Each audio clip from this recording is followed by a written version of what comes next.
साथियों सलाम, नमस्ते, सत श्री अकाल और जय भीम जोहार। साथियों मैं हाजिर हूं और हाजिर हूं बिहार दौरे के बाद।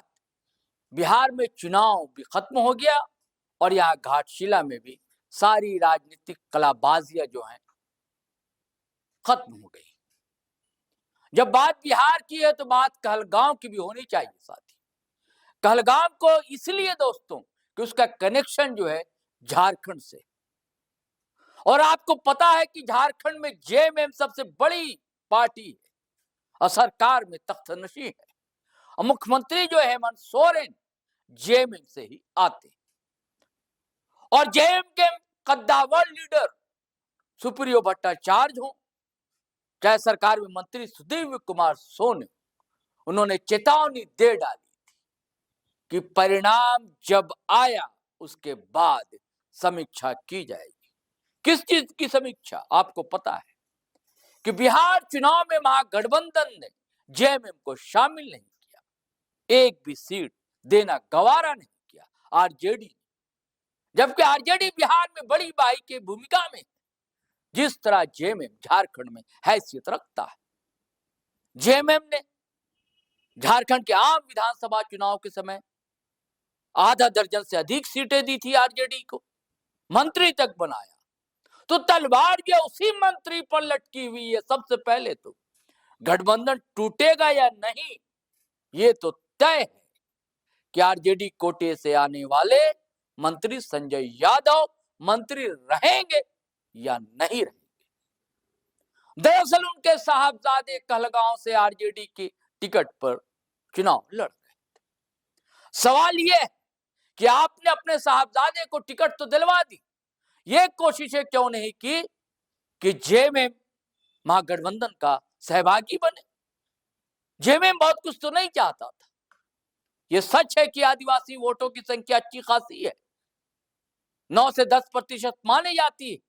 बिहार में कई ऐसे विधानसभा क्षेत्र हैं जहां दखल अच्छी खासी। ये ठीक है कि जेएमएम का प्रदर्शन बहुत अच्छा नहीं रहा विधानसभा चुनाव में, लेकिन जब वोट जुटता है दोस्तों तो फर्क पड़ता है चुनावी नतीजे। आप देखेंगे भारतीय जनता पार्टी, छोटे छोटे भी वर्ग हैं, समाज हैं, जाति है, उनकी पार्टियां उनके जोड़ने की कोशिशें करती है। कहते हैं ना कि बूंद बूंद से सागर भरता है। ये काम आरजेडी ने नहीं किया, कांग्रेस ने नहीं किया। सवाल तो कांग्रेस पर भी है, लेकिन सवाल सबसे बड़ा आरजेडी पर है और आरजेडी के मंत्री संजय यादव पर कि संजय यादव मंत्री रहेंगे या नहीं रहेंगे। इस बीच एक तस्वीर बहुत वायरल हुई दोस्तों।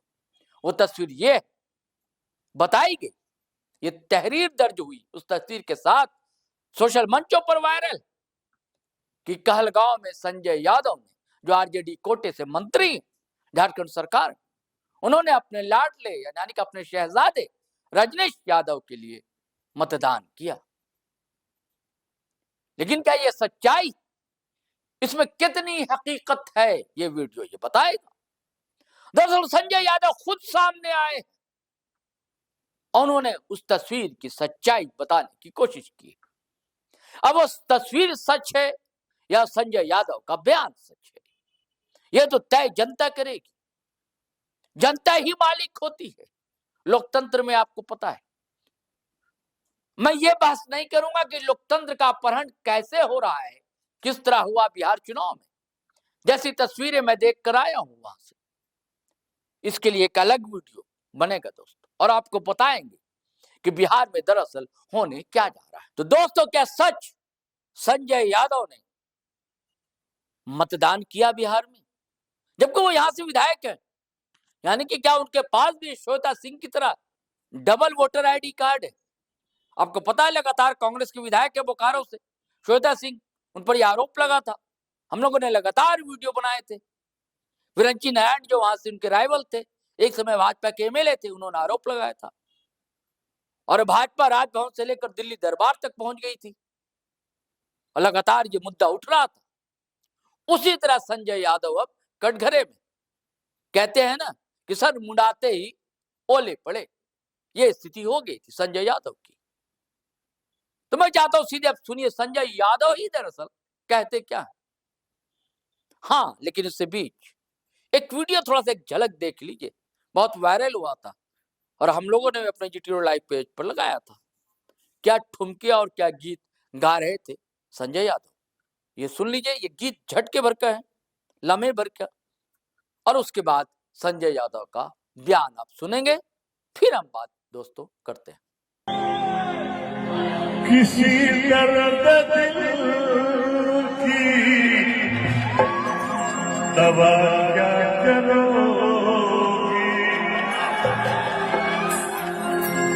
बड़ी बेवफा हो वफा क्या करोगी। जोहार।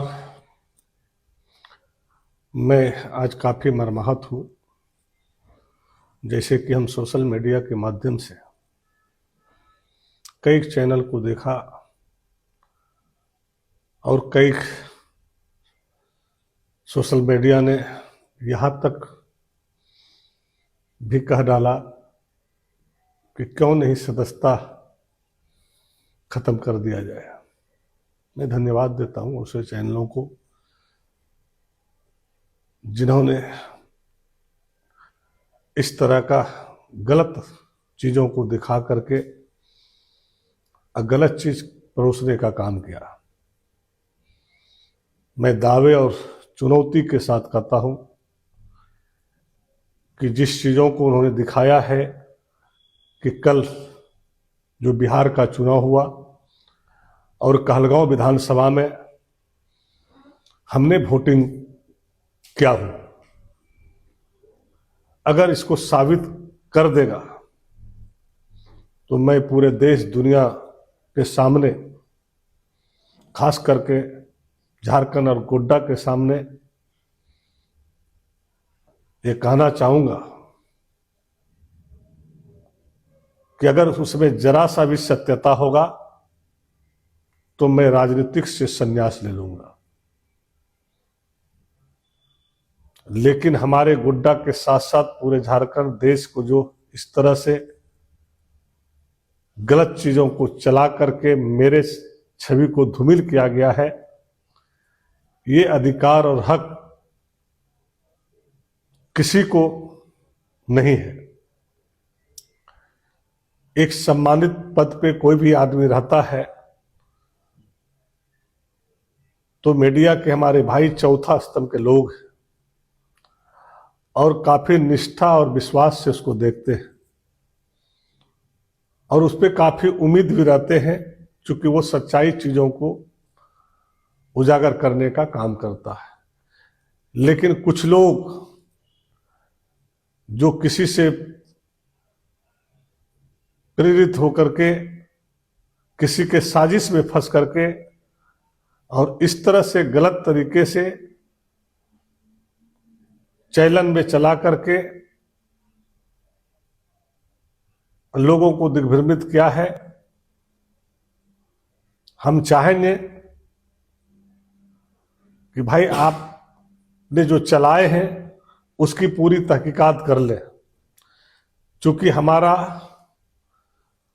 फोटो के साथ साथ आपने मेरा 2024 का हल्फनामा भी उसके साथ जोड़ करके दिखाने का काम किए हैं कि हमने गलत तरीके से कहलगांव विधानसभा में वोटिंग किए, जबकि वो फोटो 2019 का है। हमारा चाचा का देहांत हुआ था और उस समय हम चुनाव लड़ रहे थे और वोटिंग भी हम धर्मोडी थाना महागामा जिला गोड्डा में किए हैं। वो फोटो को लगा करके आपने जो है पूरे देश में गलत तरीके से परोसने का काम किया है। हम चाहेंगे कि आप अगर सत्यता है तो उसको चलाएं, अगर नहीं सत्यता है तो मैं आपको रात भर का मौका देता हूं कि आप उसके चैनल के स्क्रीन से उसे हटा दें, नहीं तो हम लाचार होकर के कानूनी प्रक्रिया के तहत उतरेंगे और न्यायालय में भी जाएंगे।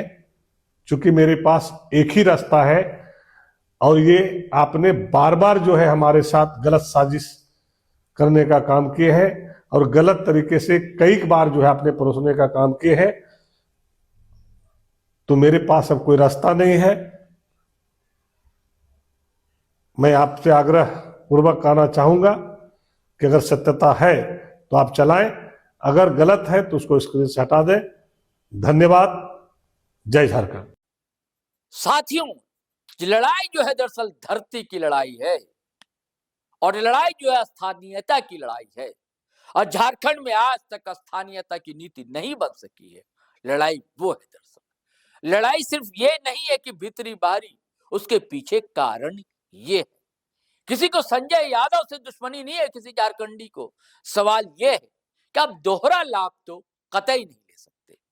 लेकिन अब जैसा बयान दिया है संजय यादव ने, इस अफवाहों पर विराम तो लगना चाहिए। लेकिन जो समीक्षा होने जा रही है उस पर विराम तो दोस्तों जेएमएम ही लगा सकता है। अब बस देखिए 14 तारीख को परिणाम आने हैं, उसके बाद क्या कोहराम मच रहा है झारखंड में, ये देखने की बात होगी। चलिए साथियों, हम फिर नए वीडियो के साथ हाजिर रहेंगे। लेकिन आपसे वही गुजारिश है कि अगर आपने हमारा चैनल सब्सक्राइब नहीं किया है तो कर लीजिए। अब वीडियो हमेशा की तरह धड़ाधड़ फटाफट खटाखट शेयर कीजिए, लाइक कीजिए, कमेंट कीजिए। आज्ञा दीजिए, इजाजत दीजिए। जय हिंद, जय भारत।